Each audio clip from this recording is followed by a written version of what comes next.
Hi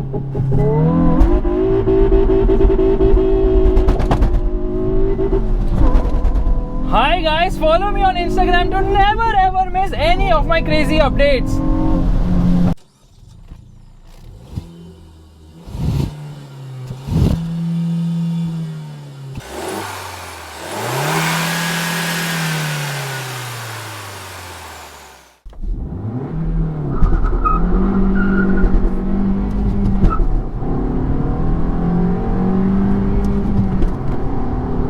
Hi guys and welcome to another vlog. I'm driving this. This is the Suzuki Swift Sport Hybrid. This is the key of the vehicle, similar to what we get in India. This is to lock the car, this is to unlock the car, and that's about it. Okay, straight away we are going to be opening the engine bay because this is where the Swift differentiates itself from the Indian model because it gets a booster jet engine. Yes, this is the 1.4 litre booster jet engine. There you can see there's insulation. Engine bay seems quite compact and very much filled as well. This is where the washer fluid actually goes, and it is still a very freaking light car. In fact, it weighs slightly more than earlier, which is 15 kgs more for the hybrid, even with the additional batteries. So it's a light car. Anyways, lot of changes. Firstly, the grille is actually bigger and deeper now. The radiator is 30% bigger for better breathing and better cooling actually. And here you can see these are halogens, the fog lights. This is LED, okay, projector setup, LED DRL. This again happens to be halogen. This is the panel for ADAS. If you notice one thing, the wires are actually exposed there. You get a lip at the front because it's the Swift Sport. So obviously it has to get a body kit as well. Now, here you can see a lot of sensors. These are actually for the ADAS functions because it's got a slew of ADAS bits, including lane keep assist, forward collision warning, automatic emergency braking, adaptive cruise control. You name it, this car has got it all. Otherwise, from the side, it looks more or less the same other than the fact that it is lower by 50 mm and then you get a side skirt there. Yes, with a sort of carbon fiber finish to it. The wheels are bigger, 195/45 17s. Alloy wheel design actually looks quite impressive. You can see the front lip actually extends till the side, and this is finished in gloss black. This actually gets the dual tone paint with the roof and the A, B and sort of C-pillar finished in black. Yes, gloss black. Looks quite nice. And this kind of makes me feel that is this aftermarket or something because it gets a rear disc. Yes, a rear disc, and braking performance is also quite nice. Coming to the rear, you will definitely identify this as a Swift Sport because it's got these dual exhausts. Faisal Khan's fingers of truth will stay away from such exhausts because they are the real deal. The other one is here. This is the rear fog light, of course. And there you can see how the exhaust is connected. Kind of cool. Meanwhile, you get this sort of carbon fiber finishing there. Rear parking sensors, and the rear camera is actually placed here. Yeah, the rear camera is placed there. Not the best position. I'll show you why. Anyways, not full LEDs. These are halogen. Brake light is actually LED. You get a rear wiper. You get a roof spoiler, high mounted stop lamp. Let's open the boot. That says Swift Sport Hybrid. Anyways, the boot is as small as ever, and below this is actually the tire repair kit, so it does not get a spare wheel. Anyways, this big wheel is not going to fit inside. There is a light here, there's a hook here, sort of a storage compartment, and there is where Jack is. I don't know where Rose is right now. Let's just shut this and get into the rear. Okay, door handles placed here to give it the two-door feel. Door pockets are small, not that big. Okay, now one thing when you compare to the Indian model is that it actually gets a headrest for the center passenger along with a proper seat belt, not a lap seat belt. And this is scooped out. Yeah, this is actually scooped out. Magazine holder here. But you know what? Footroom is not that great because batteries are placed below the front seats. So that's a bit of a problem. Otherwise, knee room and legroom is kind of adequate. Headroom is just about adequate, not that great. Height adjustable seat belts, of course. There's a handle to hold on to. No magazine holder here. Seats are overall comfortable and nice. Window is actually a little bit small, I would say. And the dashboard is again very similar to the model which we get in India. Only thing is, this being the Swift Sport gets these red inserts in many places, and you can see no headrest which is adjustable because these are sporty seats. Fantastic. It says SRS airbag because it gets 6 airbags here. Okay, the S-Cross actually gets 7 airbags, including a knee airbag too. Look at the way this car looks, super sporty. from the side, from the front, from almost every angle. So Suzuki has done a fantastic job. The price of this car here in the UK is around 20 lakhs, which makes it quite expensive. In fact, you can get a base variant of the Mini Cooper for slightly lower money, but then it doesn't have the same level of kit as the Swift. And here you can see heated mirrors. This is for the blind spot monitor, request sensor here, similar to what we get in Indian models as well. Seats are really very nice and comfortable. You can see it says Sport here on the seat. Really amazing seats. Only thing is, if you're fat, then these bolsters will be a bit of a problem for you. There you can see the battery placement is here below the front seats, because of which, you know what, footroom is a bit compromised. And there are two dummy buttons. One is for NOS and the other is basically for NOS. Just kidding. But there are no drive modes in this car. Beautiful red stitching there. In fact, glove box is small. It's not that big. Let's turn off the hazard. No auto dimming inside rear view mirror. Surprise, surprise. Even though it's got a slew of cameras for the ADAS functions, but no auto dimming mirror. There's a light placement here on the top. Here you get a mirror, which is quite nice. Here also you get a mirror, again very nice and professional. Meanwhile, this actually happens to be a 7-inch screen, again very similar to what we get on the Indian models. So I'm not even going to get into that. Yeah, it's kind of cool. I mean, it's the same actually. Let's get into reverse, which means that's reverse. There you can see the view is not that great, and this top part of the bumper or something actually hinders visibility. So that's a bit of a bummer. Air conditioning controls, again the same as on the Indian model. Really nice, where you have the details inset. I kind of like it. There's a 12-volt charging socket, a USB and aux, but you know what? It does not get a USB-C. No wireless charger either. There's some storage space here, twin cup holders here. You can see this red finishing. In fact, there's some red finishing here as well, red finishing here as well. In fact, material quality and overall fit finish is good, but still a bit cheap with a lot of scratchy and hard plastics almost everywhere. But this car is actually built in Japan, so it is much better than what we get in India, but not dramatically better. There is beautiful red stitching here. Yes, flat bottom steering wheel, piano black finishing. Let me explain these buttons to you, okay? This is for traction control. This one actually, stop start system, parking sensors, and this is for lane departure control. This is for forward collision warning, so you can turn on and off the system. This is the engine start stop button. Door pockets are decent sized, okay, at the front, but again a lot of hard and scratchy plastics. Nice red treatment, and only one touch up and down for the driver's side. You know what? These are the controls for the outside rear view mirror adjustment. Again, very similar to the Indian model. This is something we have seen in the Swift since 2005. So they're just carrying on the old system, which feels very dated now. And you get a sort of an armrest as well. This is the button for lane departure warning. That one is for control. This is for the warning bit. These are the controls for the phones. These are the controls for the audio system. This is for cruise control. It gets adaptive cruise control. So you can press this button to change the distance between the car ahead. Again, you get this red sort of finishing here on the tachometer, and here in the speedometer also there's some red finishing. There's some red finishing there as well. You can see miles per hour and kilometers per hour is inset. Now you can see the screen, okay?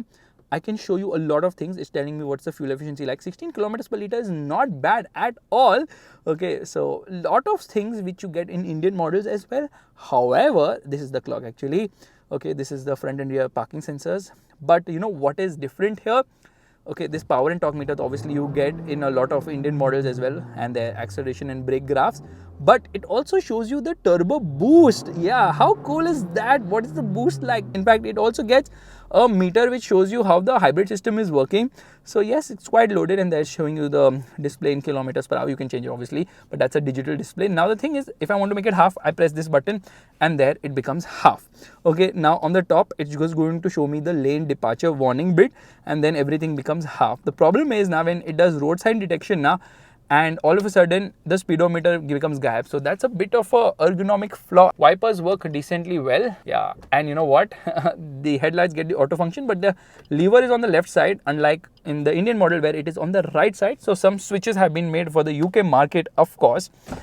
Doors shut with the, not really with the third, okay, just shut with the softness, I would say. And the gear lever is actually having a throw which is 10% shorter now. There you can see the pedals. There's a dead pedal, but you get these sportier pedals as well. Some exposed bits. You can see all the exposed bits there. It says Swift here on the carpet, and some details here. This is for the tire pressure which you should maintain. It says SRS side airbag warning. There it says SRS airbag. In fact, it must be saying SRS airbag there as well. So Very safe a car, a Swift. That's kind of interesting. But how is it to drive? Let's start driving right away. Alright, we're all set to go, which means first and foremost, let me adjust the steering wheel. It's adjustable both for reach as well as rake. Let's turn on the car. There it kind of rose to life.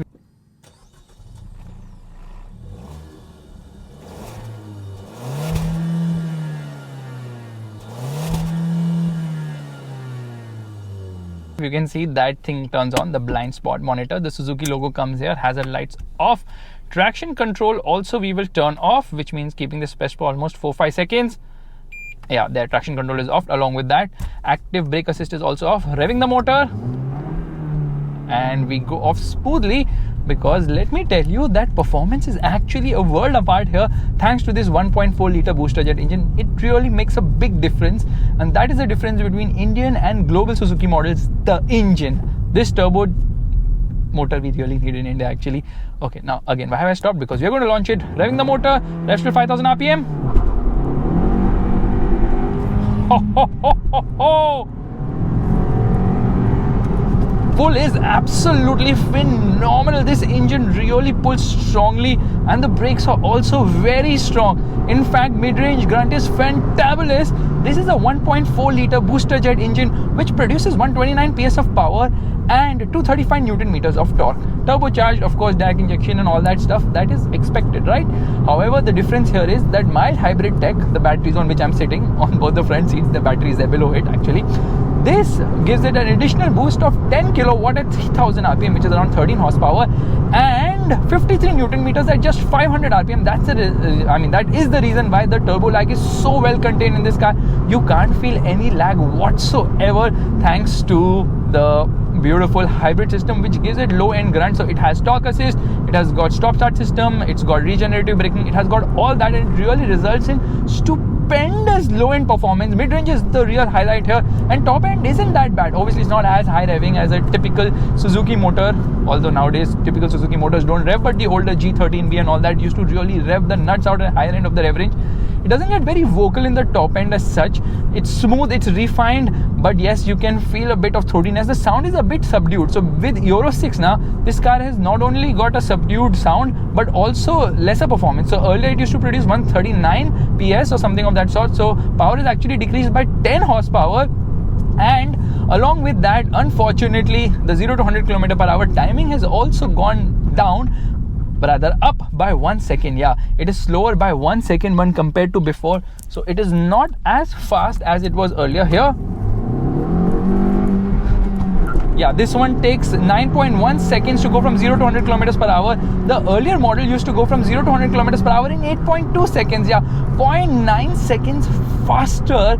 So how have they managed that in spite of the fact that hybrid actually gives that additional boost? Well, the thing is, weight has gone up by 15 kgs, which is not much honestly, but the problem is that the torque curve has been changed. So the earlier torque curve was much more aggressive. Now they've made it flatter just so that it's more efficient, and that is actually showing here with performance quite subdued. And off we go.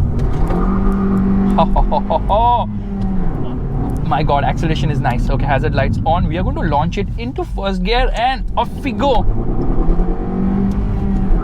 Red lines at 6000 rpm, and this engine really pulls the Swift very strongly. But more than the engine, it is actually, you know what really puts a smile on your face? You can't deny the fact that the go-kart feel. It is a very light car. In spite of hybrid, it just weighs 15 kgs more, firstly, and secondly, the steering is also quite sharp. Okay, it has this sort of spring action in the center wherein it pulls super strongly ahead. Okay, like it tries to pull it back very fast. It doesn't hesitate at all. So we're going to take a left turn here, and off we go.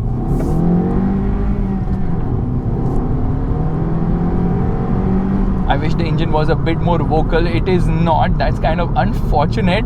And the steering, what I'm saying, has this, I don't know the right term to use. It's not really a spring action as such, but it's more to do with the fact that the steering wheel now has this very tight feel in the center position. Okay, it is not by far the best in terms of every other aspect, but could be slightly better, but still for the most part offers a terrific feel, this steering wheel. And here we go. Wheel spin like crazy. It loves to wheel spin on this car. because there is a lot of traction and grip from the tires, but this engine really overwhelms almost everything. It pulls strongly. It has this nice grunt. You know what? It is lower by 50 mm. Okay, so ground clearance has suffered there, but not an issue on UK roads at least.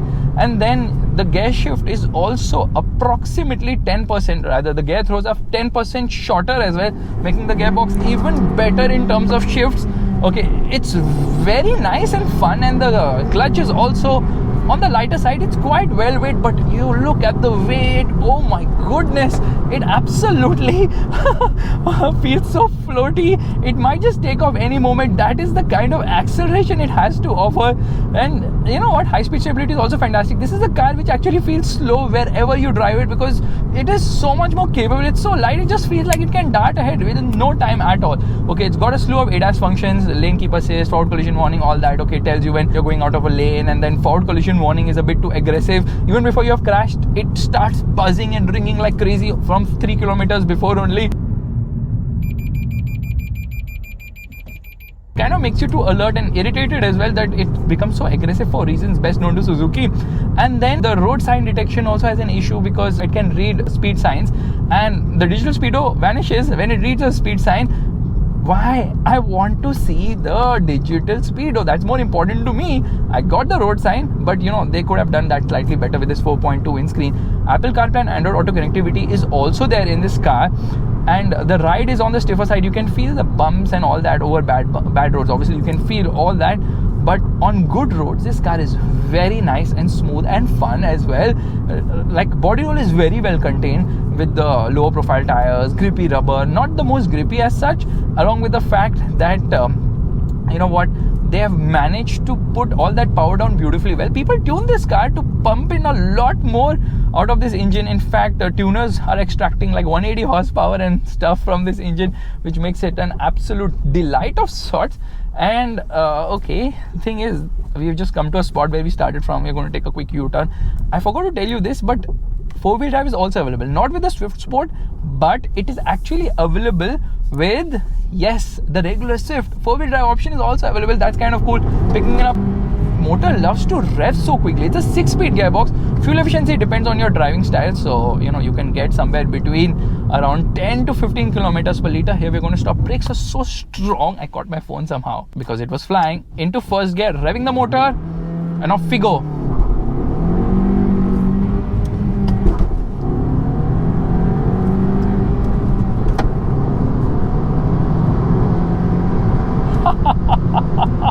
This is such a fantastic car, so much fun, crazy engaging to drive, and that mild hybrid system has ruined the acceleration, but then also helps in fuel efficiency and also helps Suzuki comply with BS6 or rather Euro 6 emission norms here.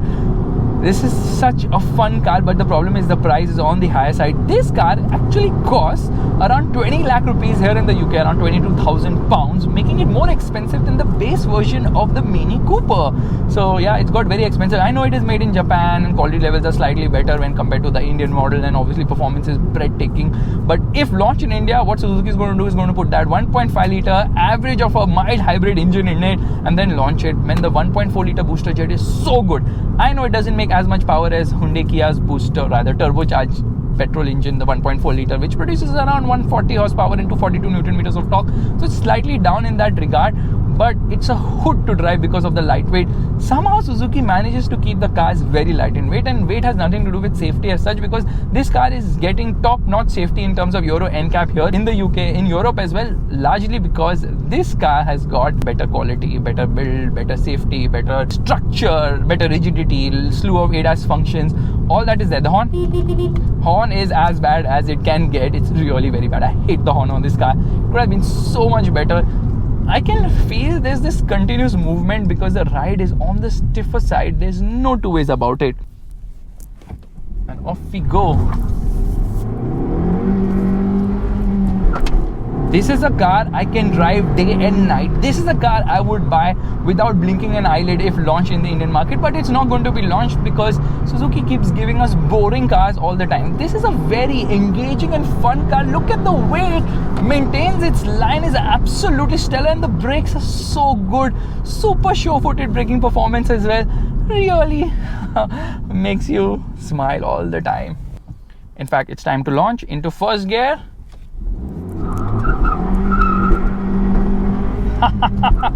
Oh my god. Second gear, it's doing 93 kilometers per hour. In first, it's doing plus 50. That is the level of acceleration. That is the level of performance. That's the level of fun it has to offer.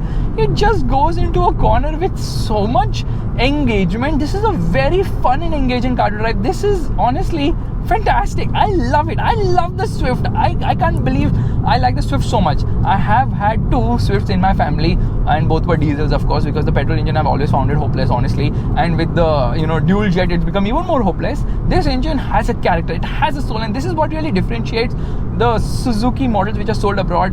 This is honestly such an engaging car with a great mid-range punch, and you know what, you have to really keep a keen eye on how fast it's going, because it really picks up pace very fast indeed. Redline slightly more than 6,000 rpm, so not really a very high revving engine, and the steering's heaviness and quickness really puts a massive smile on your face, because see, there's that sweeper ahead, and here we're going to get in third.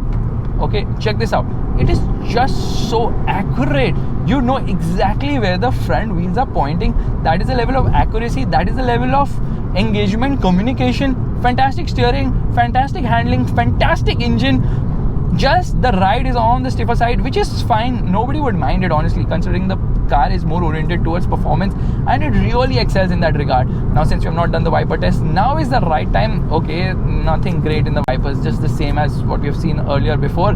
And those ADAS functions also, they push up the price higher. Obviously, made in Japan also pushes the price higher, and that's the reason why this is an expensive car, an expensive hatchback, but a sportier one, a hatchback with a lot of feel, a lot of engagement, a lot of, how do I put it? I'm not able to sum this up, because in India the hottest hatch we ever got was, of course, the Polo.